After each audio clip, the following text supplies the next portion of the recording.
The medical community has introduced new ideas and put forward some of the most unique cures in the history of mankind. Isn't it time that this information be found in one simple and easy to get to place? Introducing Stayin Alive with Dana Hammill.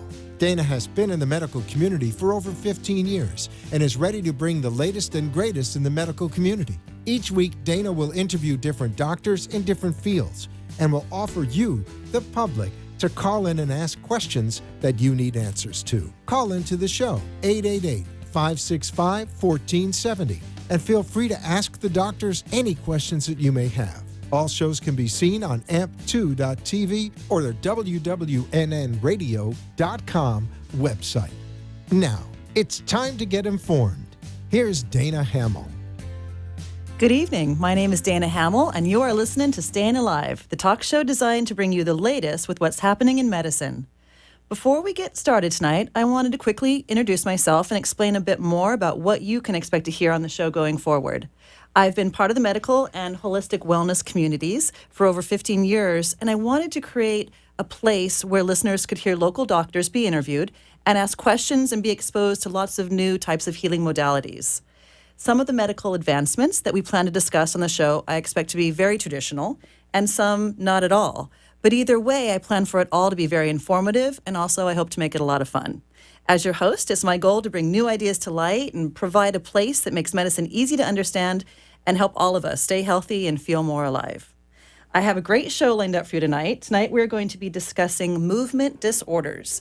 Many of you might have or know someone who has been affected by Parkinson's, dystonia, Tourette's, or essential tremors. And if you're not familiar with these conditions and their side effects, consider yourself very lucky because according to the Parkinson's Foundation website, movement disorders affect over 40 million Americans. That's like 1 in 7 people. I myself have had 2 friends recently diagnosed with early stage Parkinson's, and it's a really tough thing.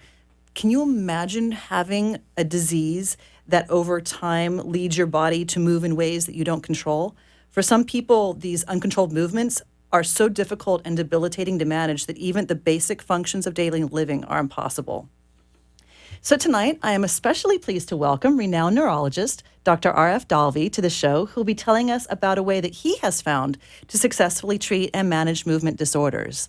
Dr. Dalvi is on staff at Good Samaritan, as well as Delray Medical Center and St. Mary's, and is the director of the Comprehensive Movement Disorder Center at the Palm Beach Neuroscience Institute. He's also one of our nation's leading experts in deep brain stimulation. Is it wrong that I think that sounds very intriguing, which we are going to learn more about tonight. So Dr. Dalvi, welcome to the show. Thank you so much for having me here. I'm happy you're here. Can you tell us exactly what is deep brain stimulation and what does that have to do with movement disorders? So the idea is that there are certain nuclei or centers in the brain where these neurons, these brain cells gather, and there's abnormal electrical signaling in these areas. So just like with a heart, you have abnormal electrical signaling, and you put a wire in the heart connected to a pacemaker, we use the same theory. There's abnormal signaling in the brain that causes, for example, a tremor. You put a wire in that area of the brain connected to a pacemaker, and you can control the tremor. That, in brief, outlines what deep brain stimulation is about. All right, so let me see if I understand that. You literally put a wire inside the brain through a surgical procedure, which is attached to something along the lines of like a pacemaker in, would it be like in your collarbone type Correct, area? right underneath the collarbone. And when a tremor starts to happen, this will automatically send an electric signal to the brain? The signal is actually going on 24/7 for as long as the pacemaker is on. In some patients, in order to save the battery life of the pacemaker, they can turn the device off at night and turn it back on in the morning. Wow. But if they're awake and they turn the device off, they will right away, within a minute or so, see their bad tremor come back. And when they turn it back on, within a minute or so, the tremor will subside. Wow. So is this something that's for some people they could use only when they feel the onset of a tremor, or no, it just would? Generally, by the time you offer surgery to these patients, they have such severe tremor, such debilitating tremor, that they need to keep it on at least during their waking hours. For Parkinson's patients, actually, we keep it on 24/7, even when they're sleeping. Oh, wow. Because let's say they wake up at 2 a.m. at night, and in Parkinson's, because their medications is worn off, they might be stiff, they might be slow, they might be at risk of having a fall. But with the DBS device in place, they will be prevented from that risk. Can you tell me about an actual kind of patient, what their life was like before and then what their life was like after? So, in general, Parkinson's is sort of a three-stage disease. In the early 5 to 7 years, there's what we call a honeymoon period. So you're taking maybe 2 or 3 medications 3 or 4 times a day, and your disease symptoms are very well controlled. Other than people who really know you, they would not be able to ascertain that you have Parkinson's. But the next stage is where these patients start to have on-off fluctuations. So while they may have a good 1 or 2 hours on medications, the next 1 or 2 hours the symptoms are back with a bang, and they just have bad tremor, difficulty getting out of a chair, difficulty walking, poor balance, and the like. This is called an on-off fluctuation. And then even later, there's a more rapid decline where really the balance starts to get affected to a great extent. Memory becomes an issue. What we try to do with these surgical techniques is to capture patients at the second stage, where the medication response is wearing off, where they have an unpredictability because of that lack of good control with medications. And the surgery can be a very good way to control the tremor, which is one of the main symptoms of Parkinson's and indeed of essential tremor. But it's also helpful to even out the medication response. And as I gave you the example of the patient at night, they would be much less likely to have a severe off state with bad symptoms like not only tremor, but slowness of movement and shuffling gait and the like. So the DBS device, in essence, smooths out the response. How is the DVS device offered to a patient? I mean, for anyone that has it, if they say, okay, I think I want something like that, or do they have to meet certain criteria? So we very carefully screen these patients. You have to remember, no therapy is without risk. And with deep brain stimulation, there's about a 2% risk of bleeding in the brain, hemorrhage in the brain. And you don't want to offer it too early in the course of the disease, when all you had to do to improve their symptoms was add a tablet or add a second medication. That's the logical route to take. But when they reach that second phase where they're having on-off fluctuations, uneven response to medications, no matter how you adjust their medications, they're not going to have good control. So the quality of life is affected. So when these patients reach the stage where quality of life is affected, that's when you should consider deep brain stimulation. Also, there are some patients where no matter what medication we try, we cannot control their tremor. And DBS is an excellent way of controlling tremor in those patients. A third group of patients is patients who have involuntary movements or dyskinesias. Some of you may have seen Michael J. Fox on television, and very often when being interviewed, he has involuntary movements. These are called dyskinesias, and very often they're more disabling than a tremor. And DBS can be a way to control the dyskinesias. What I tell patients is don't think of DBS surgery as a cure for your disease or even a replacement for medications. Think of it as a way of setting the clock back on your disease. So it'll be the sort of disease you had 5 years ago or 7 years ago than the one you have right now. And so once you have the surgery going forward, at eventually some point in time, you can still expect to see some sort of decrease in its effectiveness? You know, it's interesting. There's certain symptoms. I'll give you an anecdote. When I was at the University of Chicago, we had a day for medical students when they make their transition from their basic science years to their clinical years. And every specialty would bring in their favorite patients to be seen by the students and to talk to them and all the wonderful recoveries they had and the successes. I had a patient who from 2002 all the way to about 10 years out would come up for these interviews with the medical students. And his tremor, even 10 years out, was just as well controlled as when we had implanted it. He had essential tremor.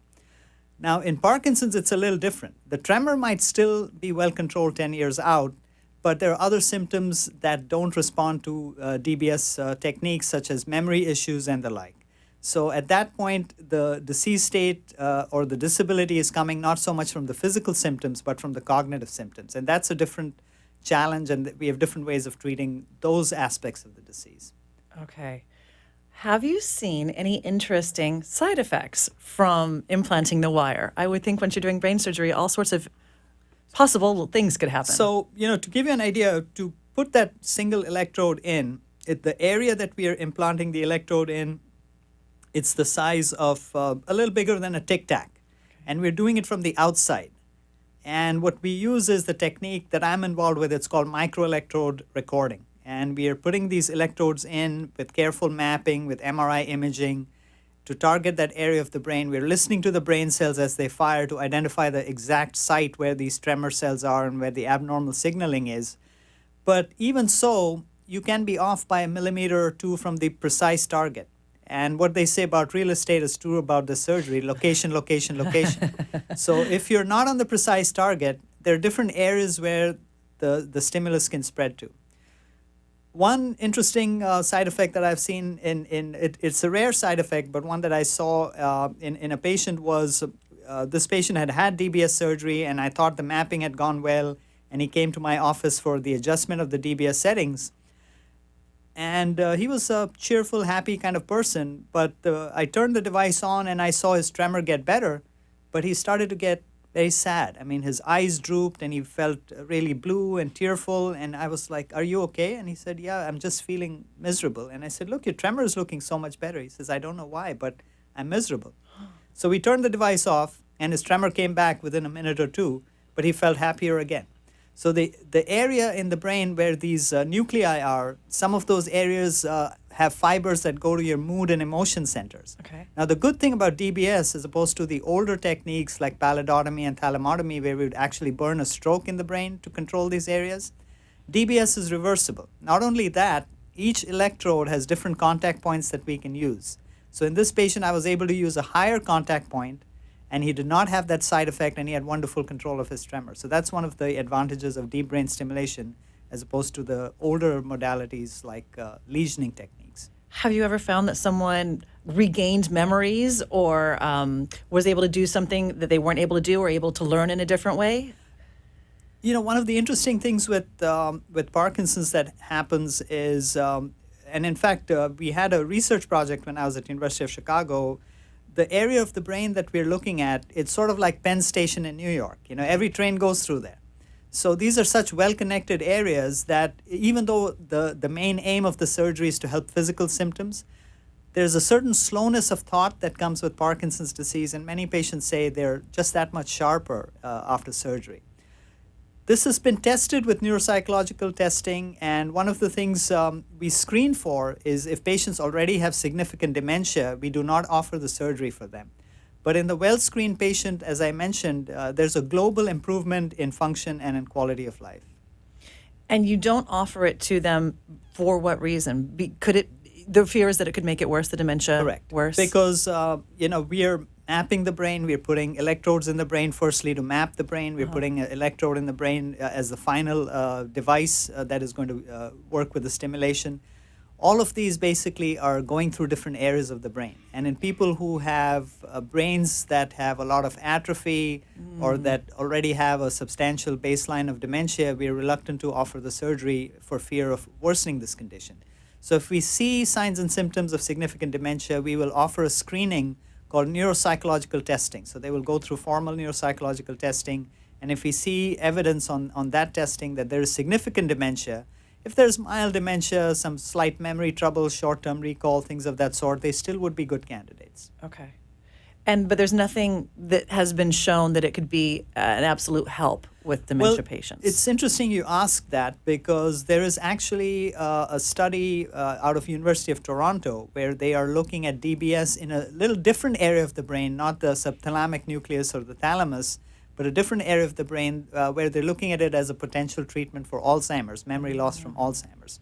So while DBS is sort of in some ways in experienced hands, it's been around. I myself have been involved with this technique for almost 20 years. There are aspects of it that are very, very new in terms of the technology, the mapping tools that we use, and also the new indications coming up. As I mentioned, Alzheimer's, but more closer to movement disorders, dystonia, tremors from other causes like multiple sclerosis, obsessive compulsive disorders, Tourette's syndrome. Even obesity has been looked at in small studies as a way that we can control it. Cover any? For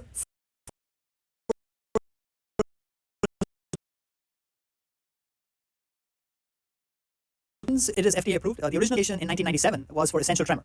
And then shortly thereafter, it was approved for Parkinson's disease. Both of these are FDA approved indications. There's an exceptional indication for dystonia patients who have generalized severe dystonia that doesn't respond to medications. Okay. And in general, insurances will cover these procedures, but obviously it wouldn't be somebody who's just been diagnosed with Parkinson's and who's on simple medication regimen. they are patients who are relatively advanced. Having said that, I would want to clarify that this is not a surgery for end-stage Parkinson's. You want to offer it a little earlier in the course of the disease when they are having motor fluctuations, unpredictable responses. If you wait till what is end-stage Parkinson's, where it's not just physical symptoms but also severe memory loss and the like, those patients are not good candidates. So there really is a window of opportunity, not too Very early, true. not Very too true. late. Exactly This right. We call it a therapeutic window, and it's important to catch patients in the right phase so that we give them the best results. Is there typically a time frame that most people fall into, or is it different for everyone? Especially with Parkinson's, it's a very variable disease. We say, by the time you're diagnosed, you've already had the pathology in your brain for about 20 years. And then it continues to progress for another 20 years. So if you look at from diagnosis to the further progression, that 20-year time span, usually patients start to think about DBS surgery when they've had Parkinson's for 7 years or 10 years or thereabouts. Is surgery well enough known that people understand that that is an option, or do most people aren't even aware of it yet? It's sort of paradoxical. Again, the surgery has been around in an FDA-approved way, covered by insurance and all of that, approaching 2 decades. And yet the utilization rate is very low. And part of it is fear. There's going to be a hole in my head. There's going to be wiring in my body and all of that. It's a natural fear. But what I try to do is, address questions in great detail. We give them information, DVDs, and the like to review.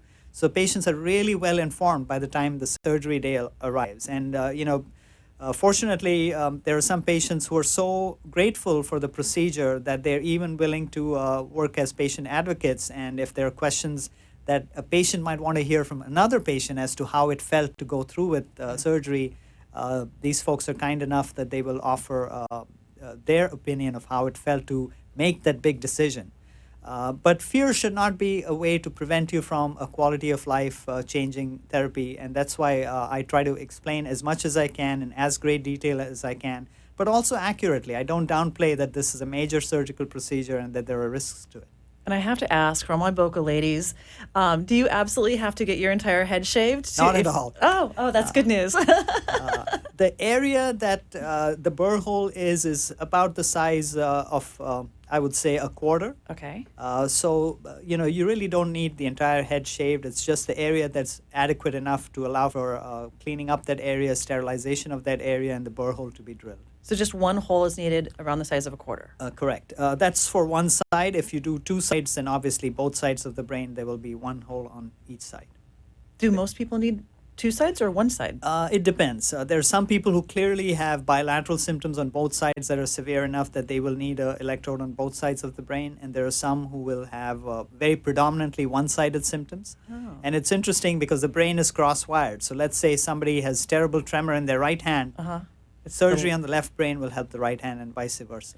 Does that mean they need 2 individual devices? Not necessarily. Type? Again, technology has progressed to the point where if we already plan that somebody may need a device to be put on both sides of the brain, we would put in a pacemaker that has 2 outputs to it. So the wires can go to both sides of the brain from a single pacemaker. Again, it's a very individual decision. There are some benefits to having 2 pacemakers separately.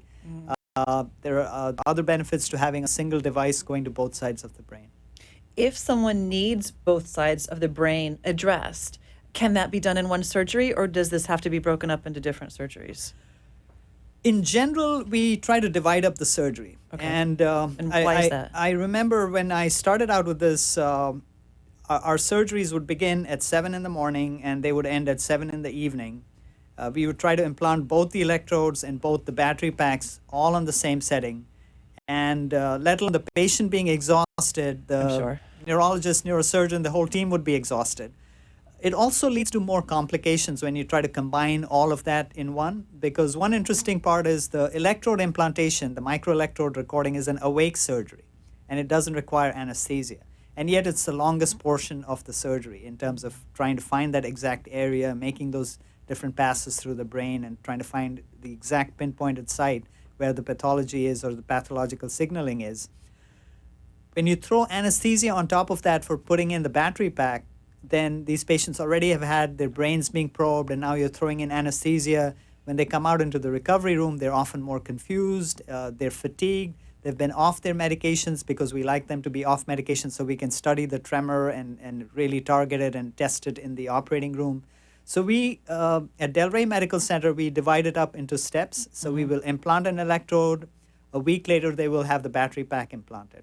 And then if they need the second side, we typically wait about a month or two and repeat the procedure on the other side. What percentage of patients typically need the second side, or is it not that many? I would say about 70 to 80% need the second side because, again, by the time they need surgical treatment, they do have symptoms both sides.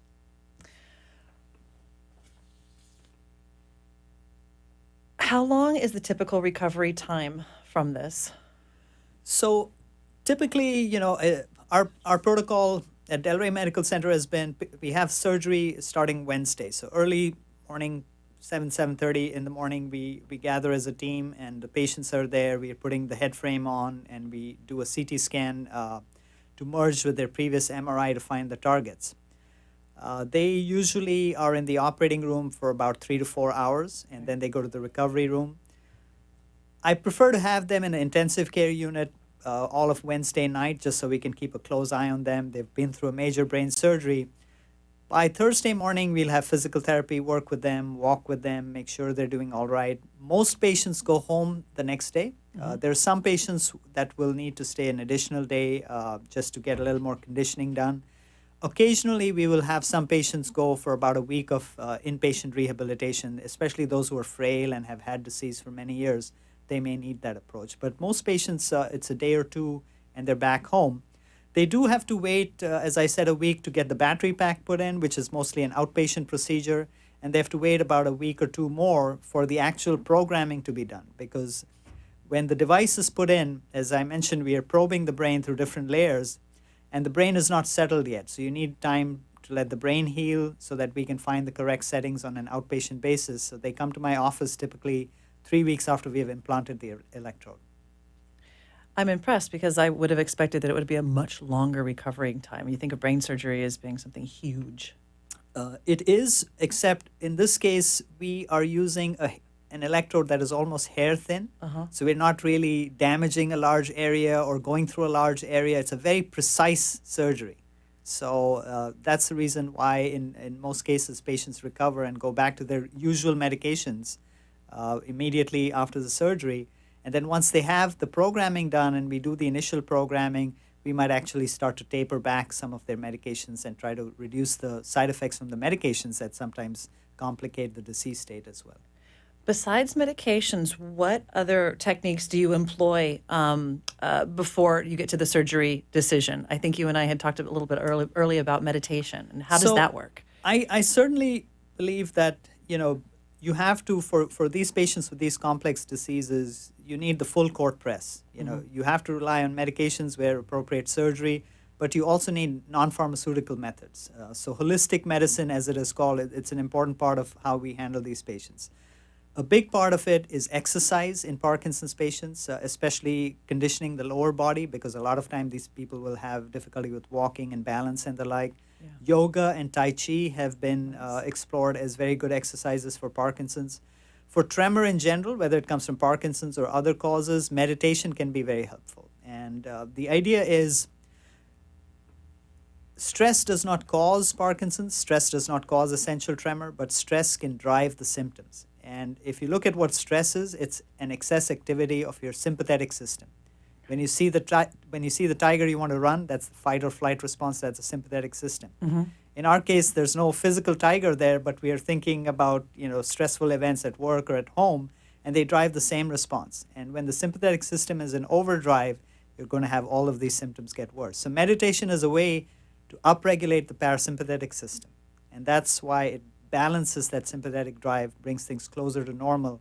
And not only will the tremor subside, but overall symptoms of Parkinson's will be helped as well. Do you recommend daily meditation? And is there a time frame? And so for someone who doesn't meditate and you're asking them to, what is their kind of the parameters you put around it? I think the most important thing is to start. And once you start, you see the value, and then you will build it up to a point where it's reasonable for you and practical for you and helpful for you. But I think the first step is the hardest, is to get started.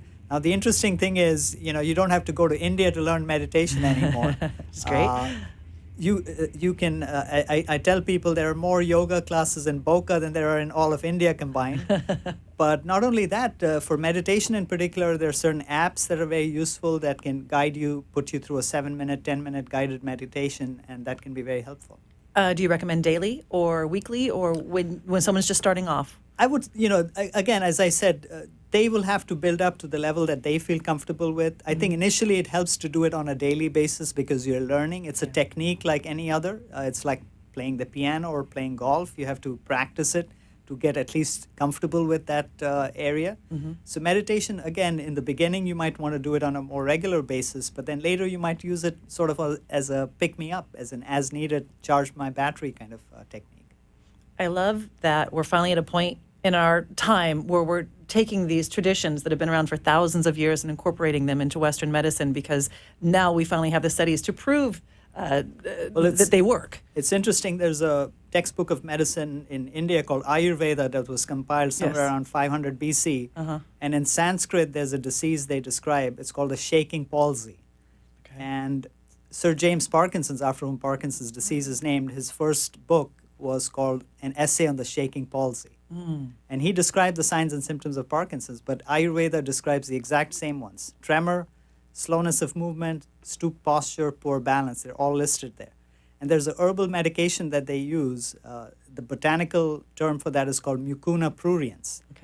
Somebody in the 1980s analyzed Mucuna pruriens, and the active ingredient is levodopa, which is the gold standard treatment for Parkinson's. So those ancient folks knew a thing or two. They knew what they were doing. The one thing I caution people, though, is just because it's a herbal medication doesn't necessarily mean it's better. So to take the example of Mucuna pruriens, you can get it as a herbal medication, and it will give you levodopa, which the brain needs to make dopamine. But with Mucuna pruriens, you don't know what dose you're getting. It's not as standardized. Sometimes you get too much, sometimes you get too little. Whereas when we use levodopa as a medication in the form of Cinemed or other forms, you get a more standard dosing. So you have to use holistic approaches, but you have to be sensible about how you use them. Are there other ways that people with early stage Parkinson's can do some of the more natural things, such as you mentioned? Does diet come into effect? Diet is extremely important. One area of diet that we sort of don't think of in the setting of Parkinson's is a heart-healthy diet. And what would a heart-healthy diet have to do with Parkinson's? If you do an MRI of the brain on any and everybody over 50, many of them will have a little change in the brain called as small vessel ischemic disease. So when the big blood vessels, the big tree trunk blood vessels get blocked off, you get a stroke in the brain. But when these small blood vessels get blocked off, small areas of the brain are damaged. You don't have any symptoms from them. You don't feel weakness or paralysis or vision change or anything of that sort. But as they build up over time, they take away balance, they take away memory, things of that sort. And these are the things that are being affected by Parkinson's as well. So having a heart-healthy diet, having an exercise lifestyle that is geared towards heart health is very helpful for Parkinson's. Not only that, in Parkinson's, one of the studies I did, probably the most difficult study I've ever been involved with, was a study looking at a nerve growth factor called as GDNF, glial cell line derived neurotrophic factor. What we tried to do was we put cannulas in the brain connected to a pump in the abdomen that was delivering this nerve growth factor to the brain with the hope of causing the dopamine cells to reconnect and regrow. Now, that was a difficult study, and for technical reasons, we weren't able to proceed with it.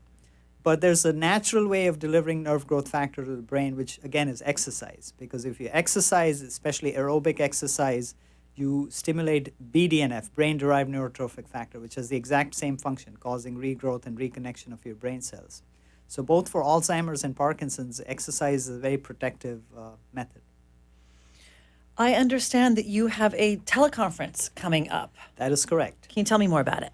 So through the International Essential Tremor Foundation, which is one of the international bodies that groups together researchers in the field of tremor disorders and provides resources for patients with tremors, we have a teleconference that patients can call in. It's on March the 3rd, 2016, which is a Thursday at 5 p.m. Eastern Standard Time.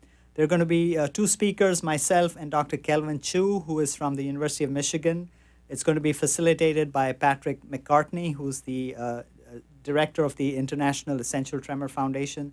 So if patients have questions about causes of essential tremor, medications for essential tremor, family history of essential tremor, deep brain stimulation for essential tremor, any and all questions will be welcomed by us at the teleconference. Ah, that's wonderful. So this will if you have anyone in your family or that you know of or yourself, this is the place to call and get more information. So I think they've given us a website. It's www.essentialtremor.org/seminars, and that's where people can register for this. It's free, but we would want you to register. And when do they need to register by? I think the deadline is March 1st. Okay, perfect. What else, where else can people go if they want to learn more about deep brain stimulation and you? So you can go to our website of Palm Beach Neuroscience Institute. That's pbni.com. And I think that'll have contact information for us and also information about the surgical procedure. Excellent. Well, Dr. Dalby, thank you so much for joining us tonight. It has been a pleasure speaking with you and learning from you. Keep up the great work, and please come and visit us again soon. Thank you so much. It would be a pleasure to come back. And listeners, remember to join us every Monday from 7 to 8 p.m. on WNN 1470 AM to stay abreast of the latest happenings in medicine. This is Dana Hammill, and I will see you next week.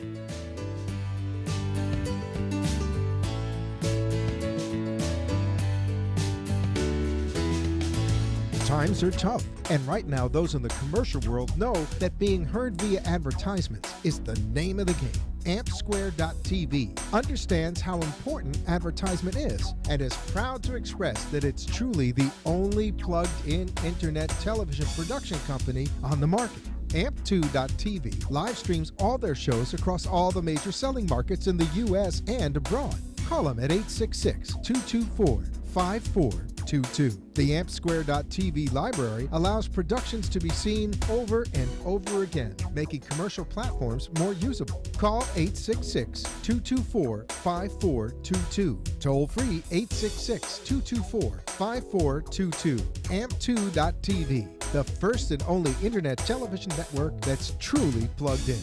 866-224-5422. That's AMP2.TV.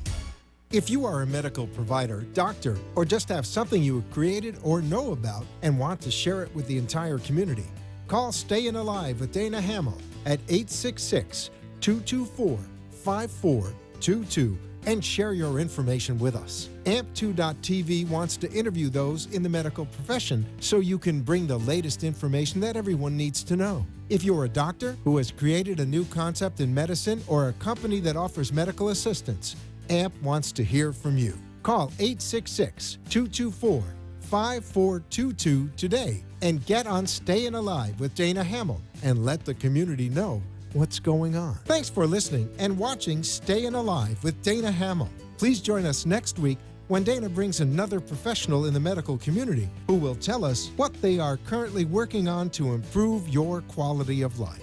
Follow Dana on Facebook at Stayin' Alive with Dana Hammill or visit her website, www.stayinalivewithdanahammill.tv. See you next week, and may you stay healthy. The opinions expressed on the preceding following sponsored program are strictly those of the host, guests, and callers, and not necessarily those of this station, its staff, management, or